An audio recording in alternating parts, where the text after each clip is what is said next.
At 7 on AM 560, The Answer.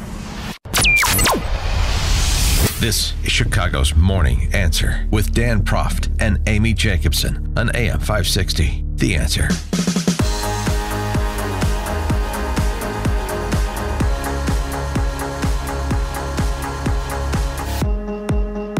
Good morning, Dan and Amy. So the resolution to condemn anti-Semitism has been pushed off a day, as Mike Scott reported in his news. Democrats can't seem to agree on opposition to anti-Semitism, I guess, on chastising newly minted member of the Gang of Three, AOC, Rashida Tlaib, and Ilhan Omar, the Democrat from Minnesota, who continues her penchant for anti-Semitic rhetoric because, you know, she's an anti-Semite. Chuck Todd. I'm Chuck Todd. I remember, I'm old enough to remember when we were supposed to take the host of Meet the Press seriously. Oh, right. Tim Russert, remember? Rest in peace. Those days are long Even David gone. Gregory, I miss him. Well, that's a statement. Chuck Todd, he's got this segment on, I don't know, MSNBC, I guess. I'm obsessed with ellipsis. I'm obsessed with ... Yeah. And as I fill in the blank, I'm obsessed with what an odd term for a commentary. Obsessed with, but he's obsessed with being opposed to discrimination against Jewish people. He's obsessed with being anti-Semitic. But everybody's to blame, of course. Society's to blame, not just Representative Omar. Welcome back tonight. I'm obsessed with the rise of anti-Semitism and the game of whataboutism being played now by both parties. Stop it. You both have a problem. The House will vote tomorrow on a resolution to condemn anti-Semitism. It's a defensive measure by Democrats, prompted by not one, but two remarks by the freshman Democratic Congresswoman Ilhan Omar of Minnesota. Last month, she tweeted that the reluctance of lawmakers to criticize Israel was, quote, all about the Benjamins. In other words, money. And on Friday, she said, I want to talk about the political influence in this country that says it is okay to push for an allegiance to a foreign country. Code for Israel. By trafficking in two historical anti-Semitic tropes, Jews are money-obsessed and they have dual loyalties, Omar opened the door for Republicans to point fingers and say, aha, the left has a problem with anti-Semitism. And you know what? It does. But unless you want to forget the chance of Jews will not replace us by neo-Nazis in Charlottesville, unless you want to forget President Trump saying there were good people on both sides of that debate, unless you want to forget the synagogue slaughter in Pittsburgh last year, unless you want to forget all of that, you have to acknowledge that the right has a problem with anti-Semitism too. Both sides are doing a lot of finger pointing, and there's a lot to point to. And that's sad. Anti-Semitism is on the rise. On the left, it's on the rise. On the right, it's on the rise in Europe and a lot of other places. So let's not pretend it's on the rise in just the other political party. It's on the rise. What is... Okay. I guess I'm a little confused. The Pittsburgh synagogue shooting, is that a Republican member of Congress? The neo-Nazis in Charlottesville, were those members of Congress? Were those party standard bearers? I think he's mixing some apples with oranges. But for more on this and a couple of other topics, we're pleased to be joined again by David Harsanyi, senior editor for TheFederalist.com. His book on guns, First Freedom, A Ride Through America's Enduring History with the Gun from the Revolution to Today. David, thanks for joining us again. Appreciate it.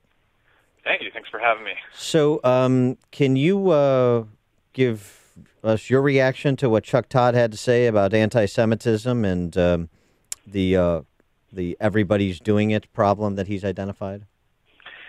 Well, my honest reaction would not be okay for a public airways, I think. But I can't even believe that someone, or Meet the Press, you know, I forgot what his title is, it's some howdy-towdy title, that he believes comparing fringe neo-Nazi Nazis, which there are a few hundred of in this country who gather occasionally, to an elected member, not only an elected member of Congress, but someone who sits on the Foreign Affairs Committee of the House, who's put there by Nancy Pelosi, who will have a say in American policy, are somehow comparable. It's just ridiculous. And but this is what they do. Remember, whataboutism used to be something we should avoid, but now it's an easy way to sort of brush aside really something serious that's going on within the Democratic Party, and it's not just in Congress, it's in their activist wing and the Women's March and elsewhere. Something that's really mirroring what went on in Europe and mirrors what's gone on with the hard left and anti-Semitism throughout history, actually. Well, do you think Congresswoman Omar should be taken off the Foreign Affairs Committee at the very least? Yeah, I'm against this resolution because it means nothing. First of all, the resolution itself is a joke. It goes through all sorts of, past anti-Semitic, incidents in the United States and so on, but it doesn't actually mention her. It doesn't actually change anything. And now I know they included, other hatreds like Islamophobia, because when we're talking about Jews, we have to talk about other things as well for some reason. So it does nothing.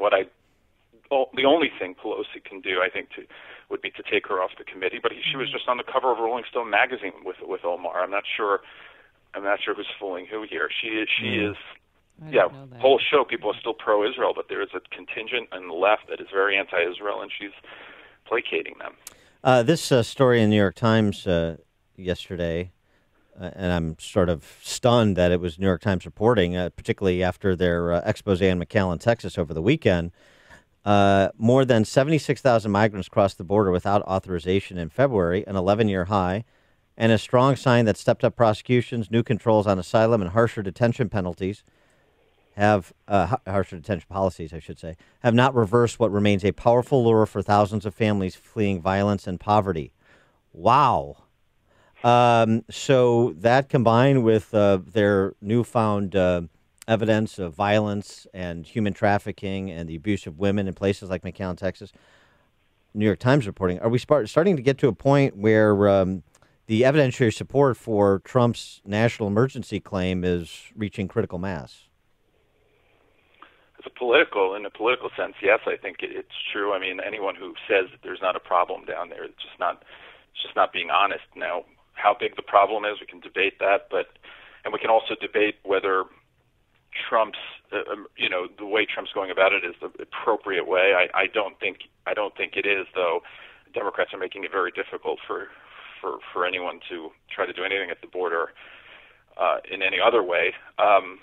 But obviously there's a problem down there. And just because, I've heard this argument over and over again that, 10 years ago it was worse. Well, it doesn't, I always bring up, gun violence is down too over 10 years. It doesn't mean it's still not a problem. Whether it's emergency, I don't really even know how to define that sort of thing. But these New York Times stories, I think there was one in the Post as well, Washington Post recently, make the case for Donald Trump. Going further on the topic, the Republican Congress, you've got some senators that are resisting the call for national emergency. So do you think that this ends up being something that creates real consternation in Republican ranks in Congress vis-a-vis the president? Or is it something where you're going to have a few senators, Tillis, Murkowski, Collins, Rand Paul, make a stand, depart with the president on this one, but ultimately he overrides them, it's litigated, it's a campaign issue for 2020, and everybody moves on? I guess my point is, how much of a fissure does this have the potential to cause in GOP ranks? Not much, and I think maybe Rand Paul and maybe another one or two are making a sort of taking an idealistic position that they actually believe in. Others just, are taking a political position that's convenient for them. I don't think it's going to be a big deal. I do think courts will step in as they do with everything Trump does, and will be litigated and will be an issue. And I'm not sure it's a losing issue for Donald Trump either. I think people underestimate how important or how mad people are about what's going on at the border. And it's not just about immigration. It's about lawlessness. Democrats basically are now often making the case that the borders themselves are somehow immoral. Walls are immoral. Beto O'Rourke wants to tear down the walls that already exist, and a lot of people see lawlessness and they think it's unfair. My own parents are immigrants, so they think it's unfair what's going on. So I think it's a bigger issue than Democrats want to believe, and they're sort of radicalized on it lately, I think, probably because of Trump, but also because it's just sort of what the activist wing believes. How did you react to Trump's framing, essentially effective framing or brainstorming as to the framing of the 2020 race in his speech at CPAC over the weekend. Just basically sort of a freedom versus socialism binary and support for the claim of socialism infecting the Democrat Party by mostly ridiculing the Green New Deal. I am not a huge Trump fan. I think we've spoken about that. But whenever he does that, I want to grab one of those red hats. I am very excited when I hear him say that, I think he said it at during the State of the Union as well, that this will never be a socialist country. We're born free, we'll live free, et cetera, et cetera. I love that. I think Democrats are and have become socialistic and embrace in many ways, at least on three sectors of the economy that I can think of. One, it basically controls the means of production. So I have a trouble, I've always called them liberals because that's what they want to be called, but I'm having more and more trouble actually saying that. I don't think there's anything liberal about the contemporary Democratic Party. And they are making it, I don't know, obviously I don't predict that Trump will win in 2020, but they are giving him a case. I think that's a very strong one for a lot of people to embrace. And yeah, so I thought the CPAC speech was excellent, actually. I mean, I didn't listen to the whole 2 hours or whatever it was, but Castro-esque time on that speech. But I did enjoy a lot of the outtakes and the people there. I was at CPAC. I thought it was kind of a low-energy CPAC, to be honest. And but that speech looked like he was having a lot of fun. And I think he does something, and he connects with people in a way that elites sort of dismiss, but they shouldn't, obviously. Yeah, I think you're going to hear the, honey, is the wind blowing outside? I want to watch TV. I think you're going to hear that riff again and again. I love that the Washington Post fact-checked all those jokes he was making. It's very important. He is David Harsanyi, senior editor for TheFederalist.com. His book, First Freedom, A Ride Through America's Enduring History with the Gun from the Revolution to Today. David, thanks as always for joining us. Appreciate it. Thank you. Talk to you soon. And he joined us on our turnkey.pro answer line. Darling, is the wind blowing today? I'd like to watch television, darling. You've made the switch, and it feels so good. You've switched to Chicago's Morning Answer on AM 560. The Answer.